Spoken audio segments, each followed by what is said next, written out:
नमस्कार, स्वागत करते हैं आपका। आप देख रहे हैं आज का एजेंडा। मैं हूं आपके साथ सना वारिस। हेडलाइंस के बाद खबरों को तफसील से जानेंगे और पहली खबर अमरनाथ यात्रा से जुड़ी हुई है।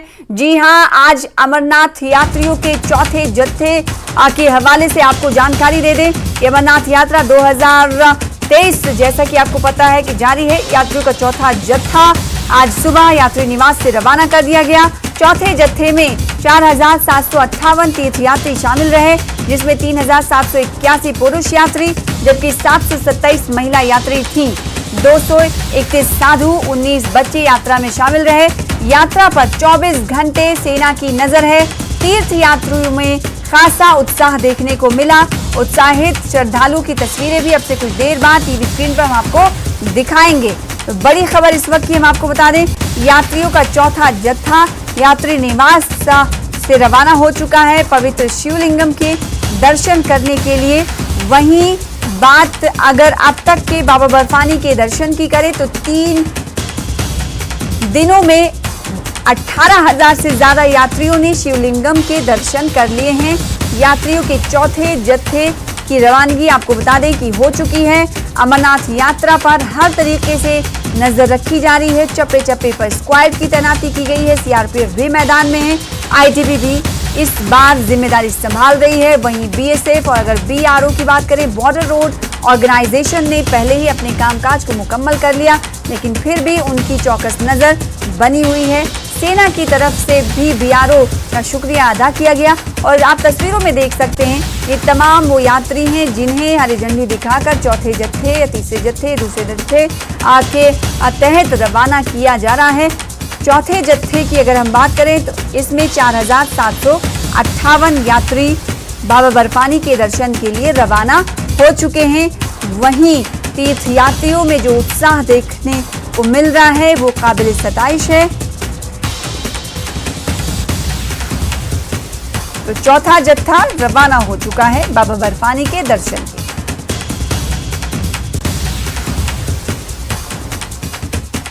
तो दूसरी बड़ी खबर की रुख कर लेते हैं। ये भी खबर श्री अमरनाथ जी यात्रा से जुड़ी हुई है, क्योंकि जैसा कि हमने आपको बताया कि चौथा जत्था जम्मू बेस कैंप से रवाना हो चुका है और अब ये चौथा जत्था कुछ देर बाद ही रामबन पहुंच जाएगा। चंद्रकोट लंगर स्थलों पर ये तमाम यात्री नाश्ता करेंगे, यानी दिल खोल कर इन यात्रियों का चंद्रकोट लंगर स्थल पर इंतजार किया जा रहा है। बानिहाल हॉल स्टेशन की ओर उसके बाद ये तमाम तीर्थयात्री बढ़ेंगे। नवयुग टनल को पार करते हुए ये तमाम यात्री आगे की ओर बढ़ेंगे। जत्थे ने उधमपुर के दरमथल को पार किया है। उधमपुर जिले के समरौली में देवलपुर को इन तमाम यात्रियों ने पार कर लिया है। तो बड़ी खबर आपको इस वक्त की दे रहे हैं। श्री अमरनाथ जी यात्रा सुचारू रूप से चल रही है। चौथे जत्थे में शामिल तीर्थयात्री अब से कुछ ही देर बाद रामबन पहुंच जाएंगे। उनकी रामबन में एंट्री हो जाएगी और जैसे कि न्यूज़ 18 JKLS लगातार आपको दिखा रहा है कि रामबन पहुंचने पर उनका भव्य स्वागत किया जा रहा है। चंद्रकूट में एक लंगर स्थल है, वहां पर ये तमाम यात्री चाय नाश्ता करते हैं। तो अब से कुछ देर बाद चौथा जत्था पहुंचेगा। उधमपुर जिले के समरौली में देवलपुर को यह जत्था पार कर चुका है। तस्कीन हमारे साथ जुड़ रहे हैं इस खबर पर ज्यादा जानकारी के साथ। तस्कीन, इस वक्त जो खबर हमारे पास आ रही है कि यात्री निवास से रवाना होने वाला जत्था उधमपुर के दमपत्थल को पार कर चुका है और अब से कुछ देर बाद वो रामबन में इंटर कर जाएगा और चंद्रकूट में लंगर स्थल में वहां पर चाय नाश्ता करेगा। इस हवाले से क्या कुछ जानकारी? जी सना, ये यात्रा जो बालतल का है, जो कुछ ज्यादा सवेरे निकले हैं, 3:40 पर इसे जम्मू से रवाना किया गया है। 1728 यात्री इस जत्थे में शामिल है जो बालतल का है। तो ये रामबन में लंगर में मतलब वहां पर नाश्ता वगैरह के बाद इसे वहां से रुखसत किया गया है। अब बानहाल की तरफ बढ़ रहा है। बानहाल लास्ट हाल्ट स्टेशन है सुबह जम्मू में अमरनाथ यात्रियों के लिए। तो यहाँ पर इनको रोका जाएगा। उसके बाद बाज़ाब्ता तौर स्कॉट के जरिए इनको कश्मीर की एडमिनिस्ट्रेशन है उसके हवाले किया जाएगा। जबकि दूसरा जो जत्था है पहलगाम के रास्ते, इसको कदरे देर से ही छोड़ा जाता है जम्मू से, क्योंकि ये पहलगाम नजदीक है बालतल के रूट से। तो ये 4:10 पर सुबह जम्मू से रवाना किया गया है, जिसमें 3030 यात्री हैं और दोनों जो काफले हैं इनमें 223 गाड़ियां हैं। तो इस वक्त ये जो दूसरा पहलगाम का रास्ता, ये जो जत्था है ये चंद्रकूट पहुंच चुका है। वहां पर इनको नाश्ता वगैरह के बाद मतलब पहले काफले की तरह बनहाल की तरफ रवाना किया जाएगा, जहां पर इनको असेंबल जमा करने के बाद प्रॉपर सिक्योरिटी में कश्मीर डिवीजन की जो एडमिनिस्ट्रेशन है उसके हवाले किया जाएगा। तो फिलहाल जो मौसम हल्का हल्का अब्र आलूद है, थोड़ा कल के मुकाबले में आज गर्मी की शिद्दत में थोड़ी कमी है और यात्री जो है जोश और खरोश के साथ मतलब रामबन डिस्ट्रिक्ट से गुजर कर अब कश्मीर की तरफ रुख कर रहे हैं। जी बिल्कुल। तो बालतल इसके रास्ते से जाने वाले यात्रियों को लेकर आपने कहा कि इन्होंने चंद्रकोट में चाय नाश्ता करके इनकी रवानगी हो चुकी है। कितना देर इन्हें लग सकता है बानिहाल पहुंचने में? चूंकि नौयुग टनल को पार करते ही जम्मू कश्मीर घाटी में, जैसा कि आपने कहा कि प्रशासन की जिम्मेदारी वहां पर हो जाती है, इस हवाले से क्या कुछ जानकारी? और जो पहलगाम के जरिए जो जत्था निकल रहा है वो आपने कहा कि चंद्रकूट पहुंचने वाला है, तो उनको कितना वक्त लगेगा यहाँ रामबन पहुंचने में? कुछ जानकारी? देखिए चंद्रकूट में जो नाश्ता वगैरह किया जाता है उसके बाद करीबन 1.25-1.5 घंटे का रन इन बानहाल तक रहता है। नवयुगा टनल एंटर करने से पहले वहां पर बाज़ाब्ता तौर पर इनको रुकाया जाता है। तो बालतल का जो है वो अभी जो रामसू एरिया है हमारा, तो वहां से गुजर कर वादे मतलब बानहाल की तरफ पहुंच रहा है, जबकि पहलगाम इनमें थोड़ा सा 1 घंटे या पौने घंटे का फर्क होता है। जो दोनों जो ग्रुप्स अलग अलग सिक्योरिटी में इनको भेजा जाता है। तो फिलहाल ये जो बालतल वाला है वो बानहाल पहुंचने वाला, कुछ टाइम के बाद ये बानहाल पहुंच जाएगा और यहाँ पर चाय वगैरह के बाद इनको प्रॉपर सिक्योरिटी में जो कश्मीर की जम्मू डिवीजन का इंतजामिया का जो कंट्रोल है वो यहाँ पर खत्म हो जाता है और यहाँ से बानहाल से उनको कश्मीर इंतजामिया के हवाले किया जाता है। जबकि दूसरा जो पहलगाम का है तो वो 4:10 पर जम्मू से रवाना किया गया है। तो फिलहाल ये रामबन के जो चंद्रकूट में जो यात्रा निवास है वहां पहुंचने वाला है और वहां पर इनको भी नाश्ता करके मतलब प्रॉपर जो रवायती तौर चल रहा है, दस्तूर के हिसाब से जो सिलसिला चल रहा है, सख्त सिक्योरिटी इंतजाम में इनको भी बानहाल पहुंचाया जाएगा और करीबन यही 1 से 1.5 घंटा इनको बानहाल पहुंचा। तो 11:30 के आसपास यानी 11 से 11:30 तक बानहाल से इस यात्रा को कश्मीर की तरफ कश्मीर इंतजामिया की मतलब सुपुर्दगी में दिया जाता है। बिल्कुल। तो इस वक्त की अपडेट के मुताबिक जैसा कि तस्कीन ने हमें बताया कि जो बालतल ट्रैक से जाने वाला जत्था है वो इस वक्त रामसू पहुंचने वाला है और अब से कुछ देर बाद बानिहाल तक पहुंच जाएगा और ये नौयुग टनल पार करते हुए कश्मीर घाटी में एंटर कर जाएगा। वहीं दूसरी तरफ जो पहलगाम ट्रैक का इस्तेमाल करने वाले यात्री हैं वो आपसे कुछ देर में रामबन जिले में चंद्रकूट पहुंचने वाले हैं। रामबन की अगर बात करें, चूंकि वहां के रोड की सेफ्टी के लिए हमेशा लोगों के जहन में खदशात रहते हैं, ऐसे में बारिश और मौसम का सही होना भी बहुत जरूरी होता है। अगर पूरे डिस्ट्रिक्ट रामबन की बात करें तो क्या कुछ वहां पर मौसम का हाल है? तस्कीन, कुछ जानकारी अगर आपके पास हो तो बताइएगा। हाँ, मौसम बिल्कुल ठीक है, थोड़ा अब्र आलूद है। कल के मुकाबले में आज मतलब दर्जे हरारत से जो टेम्परेचर थोड़ा सा कम है सुबह के औकात में। हालांकि बादल छाए हुए हैं, कुछ जो मतला कुछ अब्र आलूद है, कुछ में धूप है।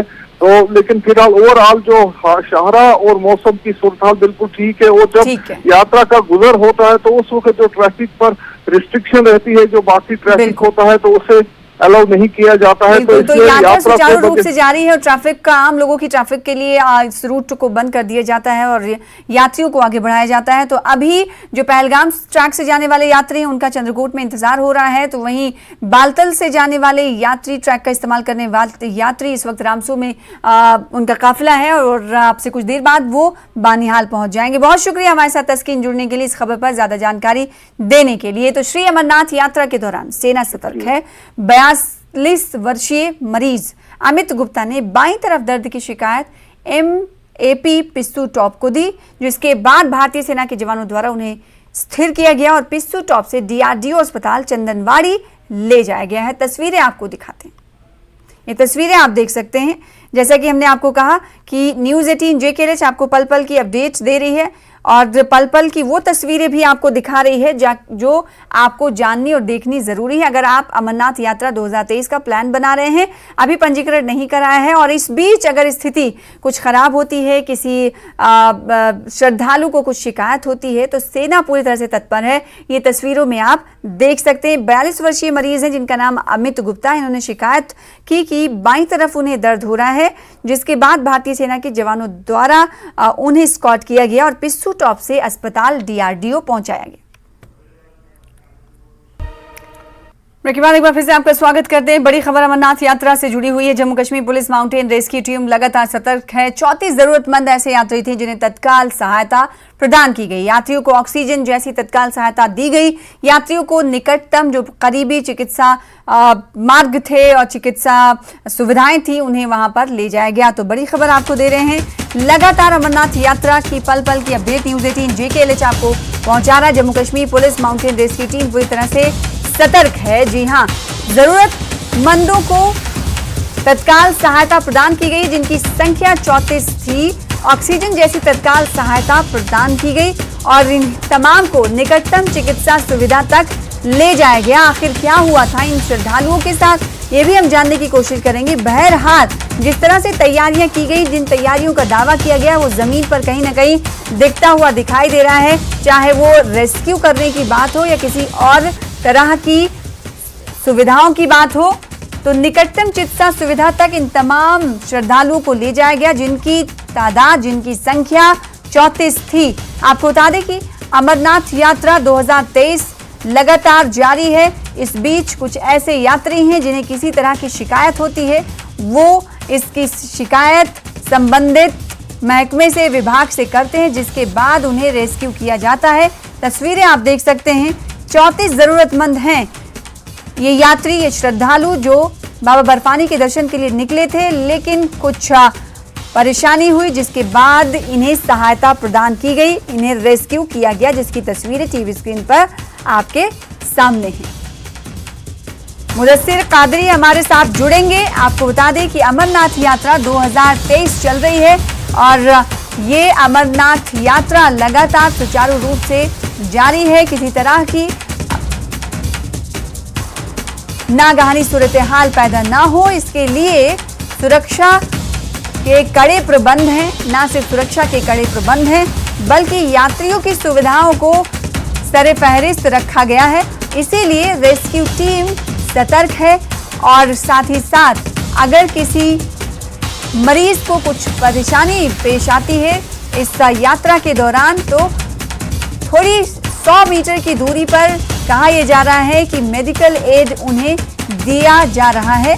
मेडिकल एड की सुविधा प्रदान की गई है और कुछ ऐसे कैंप्स बनाए गए हैं जहां पर यात्री कुछ देर तक आराम भी कर सकते हैं अगर उन्हें कुछ परेशानी महसूस हो रही है तो श्री अमरनाथ यात्रा 2023 लगातार जारी है। श्रद्धालु खुशी खुशी बाबा बर्फानी के दर्शन के लिए निकल रहे हैं और जम्मू कश्मीर प्रशासन की अगर बात करें, सेना की बात करें, सिविल एडमिनिस्ट्रेशन की बात करें, तो वो लगातार तत्पर हैं इन श्रद्धालुओं की खिदमत के लिए, सेवा के लिए, क्योंकि पिछले दिनों ही हमने देखा कि सेना की तरफ से तैयारियों के हवाले से और साथ ही साथ क्या कुछ तैयारियों में इस बार बदलाव है, किस बड़ा बदलाव किया गया है, उस पर प्रेस कॉन्फ्रेंस की थी जिसके जरिए बताया गया था कि चाहे वो रेस्क्यू टीम हो या फिर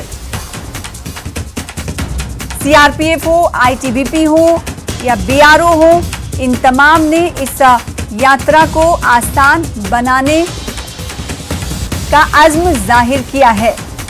तो निकटतम चिकित्सा सुविधा तक की जो तस्वीरें आप देख पा रहे हैं, इन तमाम श्रद्धालुओं को पहुंचाया गया।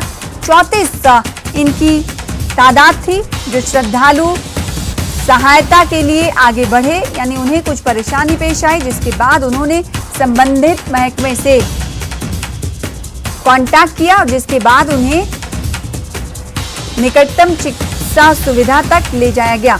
तो बड़ी खबर आपको बता रहे हैं कि अगर कोई यात्री इस यात्रा के दौरान कुछ परेशानी महसूस करता है तो वो बेहिचक यात्रा के दौरान तैनात रेस्क्यू टीम या फिर मेडिकल अमले से बातचीत कर सकता है ताकि उन्हें बेहतर सहूलियात दी जा सके वक्त रहते।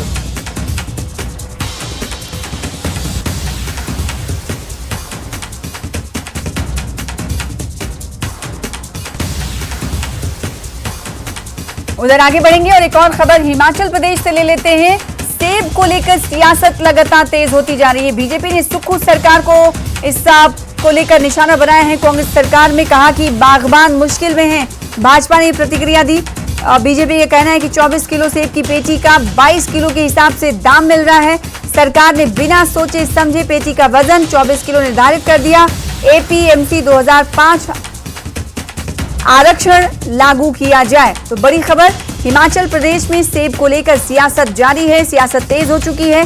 बीजेपी ने सुक्खू सरकार को सेब के मामले पर निशाना साधा है, घेरे में लिया है। कांग्रेस सरकार में भाजपा कह रही कि बागबान मुश्किल में है। वहीं पिछले दिनों आपको बता दें कि जो अमेरिकी सेब है, वॉशिंगटन सेब है, उन पर निर्यात शुल्क के हवाले से कांग्रेस भाजपा पर हमलावर दिखी। लेकिन अब भाजपा कांग्रेस पर हमलावर सेब को लेकर दिखाई दे रही है। 24 किलो की सेब की पेटी पर 22 किलो के हिसाब से दाम मिल रहा है। इस पर भाजपा नाराजगी का इजहार कर रही है। न सिर्फ नाराजगी का इजहार कर रही है, बल्कि सुक्खू सरकार पर हमलावर है। सरकार ने भाजपा कह रही कि बिना सोचे समझे पेटी का वजन 24 किलो निर्धारित किया है। और इससे पहले दर्शकों को ये याद होगा कि पिछले दिनों हमने देखा कि इस सेब पर ही सियासत चली, क्योंकि मोदी सरकार की तरफ से एक फैसला लिया गया कि अमेरिकी एप्पल जो हैं उन पर निर्यात शुल्क के हिसाब से जो फैसले लिए गए उस पर कांग्रेस हमलावर रही। और अब भाजपा कहीं न कहीं कांग्रेस सरकार पर हमलावर दिखाई दे रही है। हमारे साथ राजेंद्र जुड़ रहे हैं। राजेंद्र जुड़ रहे हैं इस खबर पर ज्यादा जानकारी के साथ। ये क्या मामला है, पूरा तफसील के साथ समझाइएगा राजेंद्र, क्योंकि पिछले दिनों हमने देखा कि कांग्रेस भाजपा पर हमलावर थी और अब भाजपा कांग्रेस पर हमलावर है। मुद्दा एक ही है, सेब। राजेंद्र, आपको आवाज मिल पा रही है? हिमाचल प्रदेश में सेब के सहारे राजनीति लगातार होती रही है और एक एग्जांपल अब ये भी आ गया है। दरअसल जब प्रदेश सरकार ने निर्णय लिया कि अब किलो के हिसाब से सेब खरीदे जाएंगे, सेब बेचे जाएंगे, तो उसके बाद फिर 24 किलो निर्धारित किया गया। एक पेटी में 24 किलो के हिसाब से सेब निर्धारित किया गया। लेकिन अब जब सब्जी मंडी में बागवान सेब बेचने पहुंचे, फल मंडी में सेब बेचने पहुंचे, तो फिर 24 किलो के स्थान पर पेटी का दाम 24 किलो हो रहा है। लेकिन कार्टन और अन्य चीजें, पैकेजिंग मटेरियल को माइनस करके आढ़ती 22 किलो के हिसाब से सेब खरीद रहे हैं, जिसके ऊपर बागवानों की तरफ से भी सवाल उठाए गए और अब भाजपा की तरफ से भी सवाल उठाया जा रहा है कि सरकार स्पष्ट करे कि 24 किलो सेब के 22 किलो के हिसाब से दाम क्यों दिए जा रहे हैं। पहला सवाल भाजपा की तरफ से ये उठाया गया और दूसरा सवाल उठाया गया कि किन मानकों को तय करके सरकार ने 24 किलो निर्धारित किया कि एक पेटी में 24 किलो ही सेब आएगा। इन किन चीजों को सामने रखकर, समक्ष रखकर सरकार ने ये निर्णय लिया। क्यों 25 किलो या 26 किलो या फिर 22 किलो वेट नहीं हो सकता, ये भी स्पष्टीकरण सरकार से भाजपा ने मांगा है।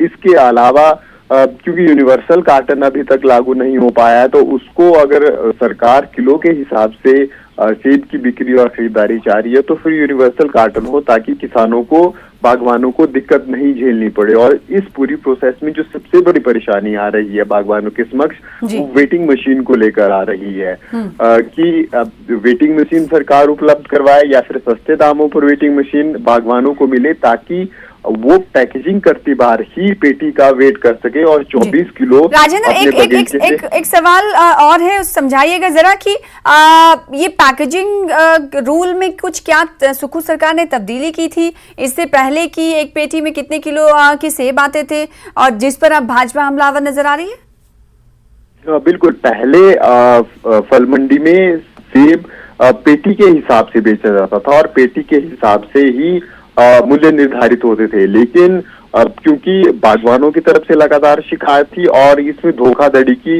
आशंकाएं और संभावनाएं बहुत अधिक थी, इसलिए सरकार ने निर्णय लिया कि अब किलो के हिसाब से सेब बेचा जाए, ताकि धीरे धीरे जो पैकेजिंग मटेरियल है उसको कम किया जा सके और धीरे धीरे क्रेट में सेब आ सके, ताकि गत्ता और पैकेजिंग मटेरियल, क्योंकि काफी कॉस्टली ये चीजें पड़ती हैं और अनावश्यक हम कह सकते हैं पैकेजिंग मटेरियल रहता है, अगर सरकार की माने और कुछ एक बागवानों की माने, तो फिर उस चीज को कम करने के लिए किलो के हिसाब से सेब बेचने का निर्णय लिया गया। और ये पहली बार है जब पूरे प्रदेश में कुछ एक हिस्से थे हिमाचल प्रदेश के, अगर हम कुल्लू मनाली की बात करें, इस तरफ की बात करें, तो वहां पर किलो के हिसाब से पहले से बिकते आ रहे थे, लेकिन बाकी हिमाचल प्रदेश के क्षेत्र में पेटी के हिसाब से बिकते थे। लेकिन अब निर्णय सरकार ने लिया है कि किलो के हिसाब से ही सेब बिकेंगे, ताकि पैकेजिंग मटेरियल को घटाया जा सके। उसकी कॉस्ट जो एक्स्ट्रा किसानों पर पड़ती है, बागवानों पर पड़ती है, उसको खत्म करने के लिए ये निर्णय सरकार की तरफ से लिया गया था। और ये पहला सीजन है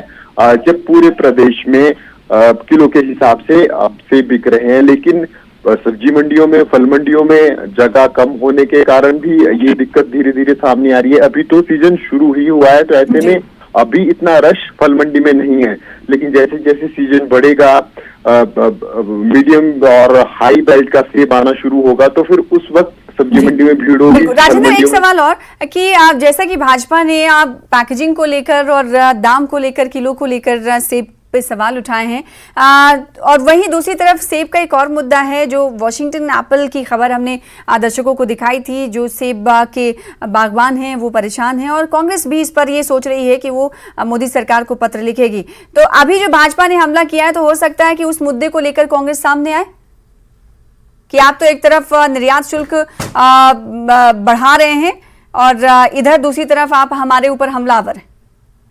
बिल्कुल, ये मुद्दा कांग्रेस की तरफ से पहले उठाया भी गया है। मुख्यमंत्री के प्रधान मीडिया सलाहकार नरेश चौहान ने बाकायदा प्रेस कॉन्फ्रेंस इस इशू पर की थी और कहा था कि जहां 2014 में प्रधानमंत्री नरेंद्र मोदी प्रधानमंत्री बनने से पहले जब हिमाचल प्रदेश में जनसभा की थी, तो स्पष्ट रूप से कहा था कि अगर केंद्र में भाजपा सरकार बनती है तो वो बागबानों की हितैषी रहेगी और कोशिश करेगी ये इंपोर्ट ड्यूटी को इंक्रीज किया जाए। उसके बाद इंपोर्ट ड्यूटी इंक्रीज हुई भी थी, 50% से 70% हुई थी। लेकिन अभी प्रधानमंत्री के अमेरिका दौरे के बाद, कुछ संधियों के बाद अमेरिका से ये घटाकर दोबारा से 70 से 50% पर लाई गई है। तो इसको लेकर कांग्रेस की तरफ से सवाल उठाए गए थे कि अब एक तरफ वादा किया जाता है कि इंपोर्ट ड्यूटी को इंक्रीज किया जाएगा, लेकिन अब यहाँ पर 20% कम किया जा रहा है, 70 से 50 लाया जा रहा है। तो इसको लेकर जरूर सवाल उठाए थे। लेकिन जो अभी वर्तमान में मुद्दा है, उसमें अब भाजपा सरकार को घेरने की कोशिश कर रही है और कहा जा रहा है कि जब भाजपा की सरकार हिमाचल प्रदेश में थी तो बार बार कहा जा रहा था कि एपीएमसी एक्ट 2005 को लागू किया जाएगा। अब कांग्रेस सरकार सत्ता में आ गई है तो एपीएमसी एक्ट 2005 को लागू करें और किसानों की जो डिमांड्स हैं उनको, बागवानों की जो डिमांड्स हैं उनको पूरा करे। तो हम कुल मिलाकर विपक्ष और सत्ता पक्ष एक ही मुद्दे पर कहीं ना कहीं सियासत करती हुई दिखाई दे रही है, वो मुद्दा है सेब। और ये जो मुद्दे चल रहे हैं, इस पर सेब बागवानों की तरफ से भी लगातार प्रतिक्रिया जाहिर की जा रही है। अगर बात निर्यात शुल्क के इंक्रीज करने को लेकर करें तो उस पर भी प्रतिक्रिया सेब बागवानों के संगठन की तरफ से, फोरम की तरफ से आई है कि ये फैसला केंद्र सरकार ने सही नहीं लिया। तो दूसरी तरफ अभी पैकेजिंग को लेकर जो असुविधा हो रही है, जो परेशानी हो रही है, उस पर कहीं ना कहीं सुखद सरकार को घेर रही है नेता प्रतिपक्ष की सेना। बहुत शुक्रिया हमारे साथ जुड़ने के लिए और इस खबर पर ज्यादा जानकारी देने के लिए राजेंद्र। फिलहाल इसी के साथ हमें दीजिए इजाजत। आज के एजेंडा में फिलहाल अभी के लिए बस इतना ही, आगे भी होगी मुलाकात। मुझे दीजिए इजाजत, नमस्कार।